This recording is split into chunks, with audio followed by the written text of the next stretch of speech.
Hi guys, I'm Shulagna Ghatok. Today I wanna brief you about the topic genetic drift. Okay, so let's start. First of all, the concept of genetic drift was first given by scientist Sewell Wright. Okay, so on his respect, genetic drift is also called Sewell Wright effect. So the name of the scientist is very much important, guys, mainly for competitive exam purpose. So you have to memorize it. And now the definition. But to understand definition of genetic drift, we have to know that there are some rules and regulations of genetic drift. So let's come to the rules and regulation of genetic drift. So first rule is, genetic drift is significant only in finite or small population, because the effect of any change can be identified easily. So suppose for an example, in a population, this is a population, in a population there are five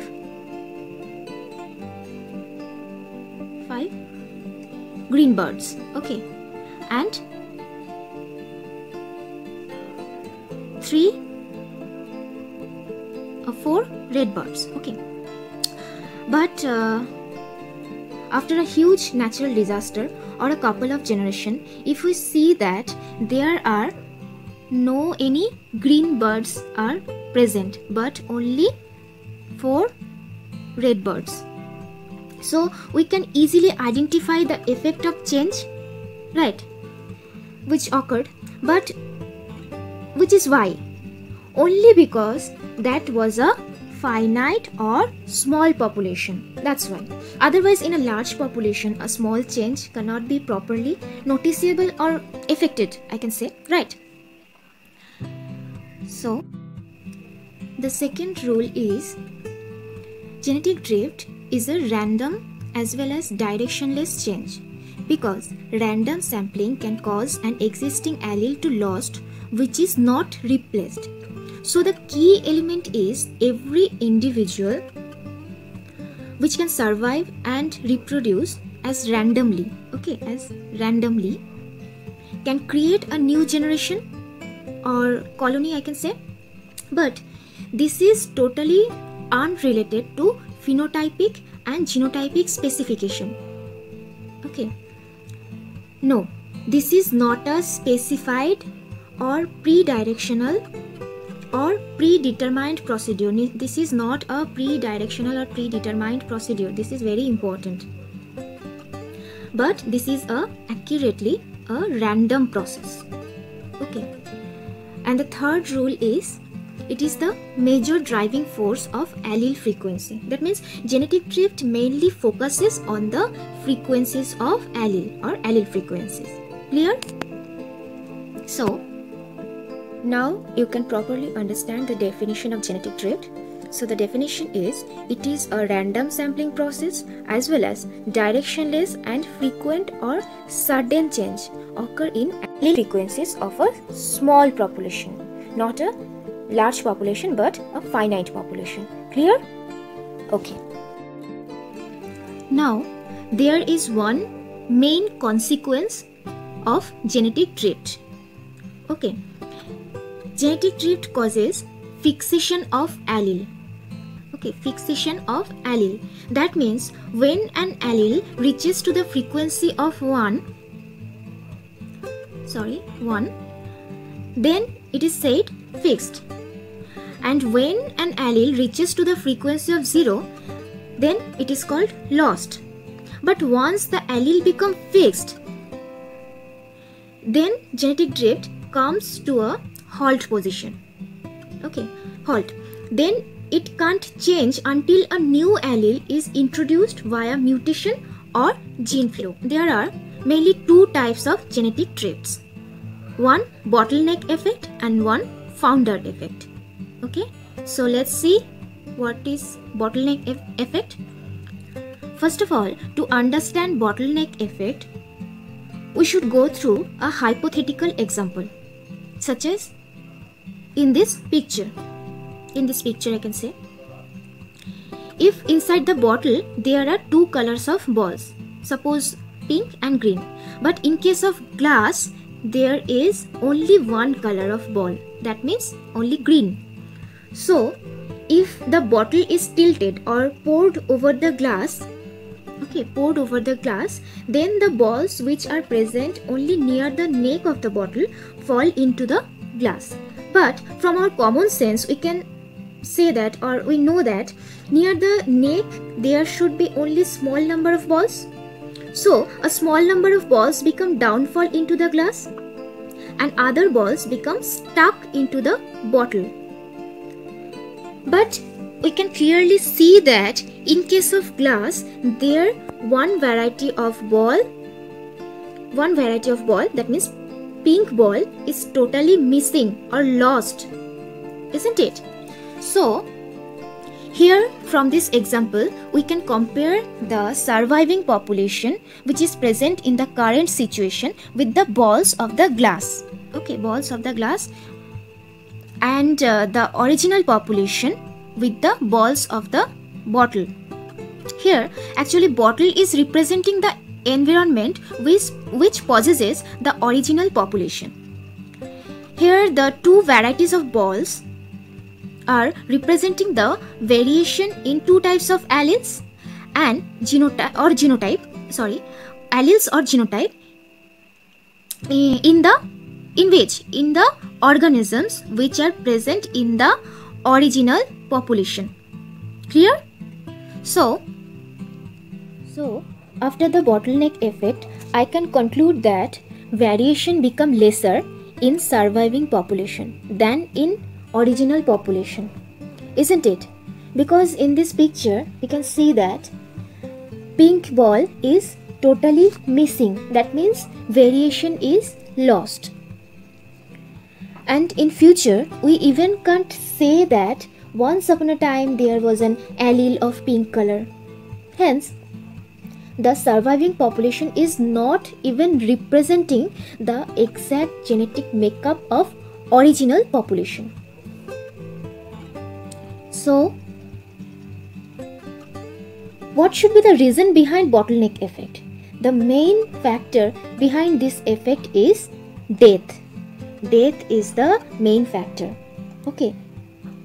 which is mainly due to three causes such as natural calamity or disaster, hunting, and fragmentation or separation of habitat.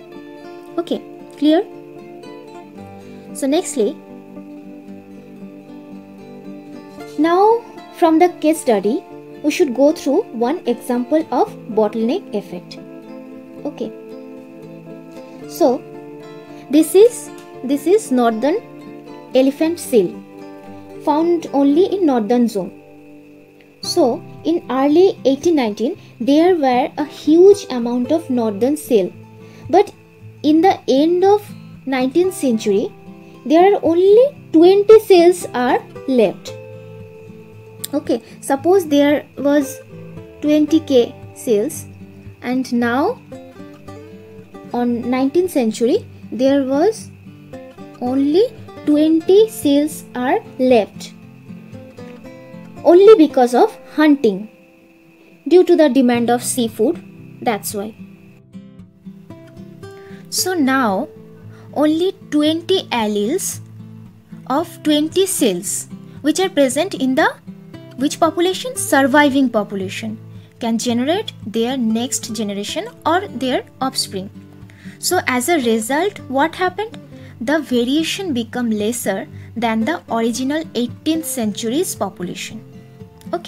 So this is the most relevant and important example of bottleneck effect. Nextly,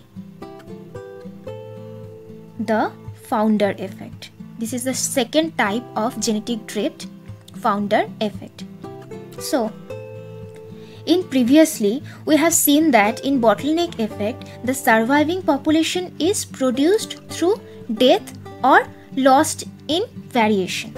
But in founder effect we can see that, or we will see that some organisms are migrating from the original population and establish themselves in a new colony in other area or different geographical condition. So this is the parent population and this is the migrating population. Okay. So in this picture we can see that some organisms are migrating in other area, but only a limited variety are migrating. Only a limited variety of organisms are migrating into the other place. After that, they continuously mating with each other, and after a couple of generations, we can see that there are only purple balls or purple alleles, I can say, are present. That means one variety of organism is lost. So this colony is called founder population. This colony is called founder population. Okay. So here in founder effect, migration is the main factor. Migration is the main factor. Okay. And secondly, when some population migrating from one to another environment, then selection pressure is working upon them. So what is selection pressure?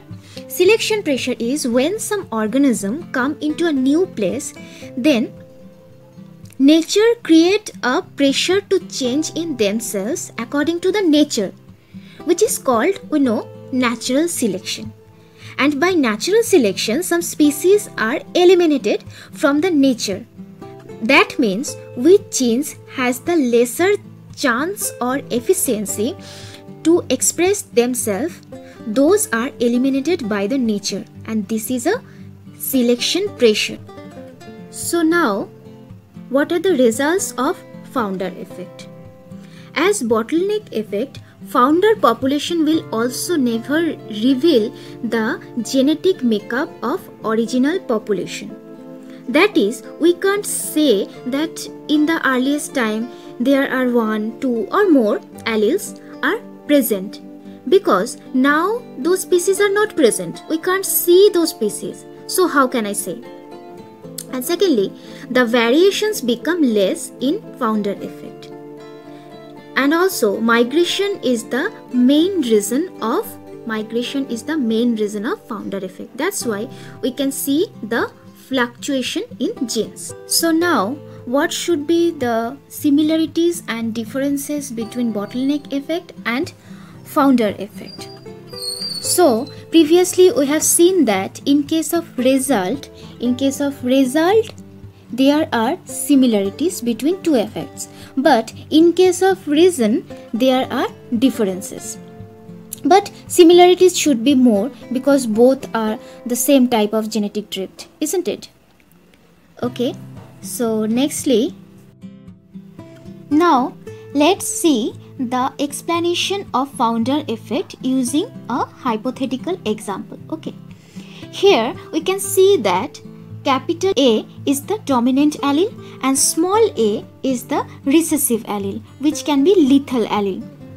Okay, so if homozygous allele, that means capital A crosses with heterozygous allele, that means capital A small a, and then after the next generation, if we outbreeding one homozygous allele with the heterozygous allele, then homozygous recessive, that means small a allele can produce. But here small a, that means recessive allele, can be lethal. Then if we cross after a couple of generations small a with small a, then the all, that means 100% allele or the whole population become lethal, or we can say that diseased condition can easily spread out over the whole colony. Here I have used two words, inbreeding depression and adaptive radiation. So what is inbreeding depression? This 100% lethal allele in a population is called inbreeding depression. And adaptive radiation is an evolutionary rapid change between populations. Okay, that means between original population and into the founder population or migrating population. Clear? So nextly, here the Huntington disease is the most relevant and most important disease of founder's effect. So in founder population, Huntington disease can be seen, but in original population there are not a single case of Huntington patient, because in both effects, that means in founder effect or in bottleneck effect, I can say that anyhow the opportunity or the chance of mating are reduced. That's why there are less chance of variation in allele. And so a suppressed or inactive allele can express itself easily, which can be harmful allele. So here lethal allele in Huntington disease was suppressed in original population, which become expressed in founder population. So hope your concept about this topic have been cleared after this session. If you have any doubt, then please comment below into the comment section, and also you can reach to us through our mail ID, which is into the description box. There has also provided a link of MCQs in the description box, so you can test yourself by those questions. So thanks for watching, and don't forget to subscribe, then you can get notification about my next videos, which is coming on every Sunday. Stay safe, stay tuned.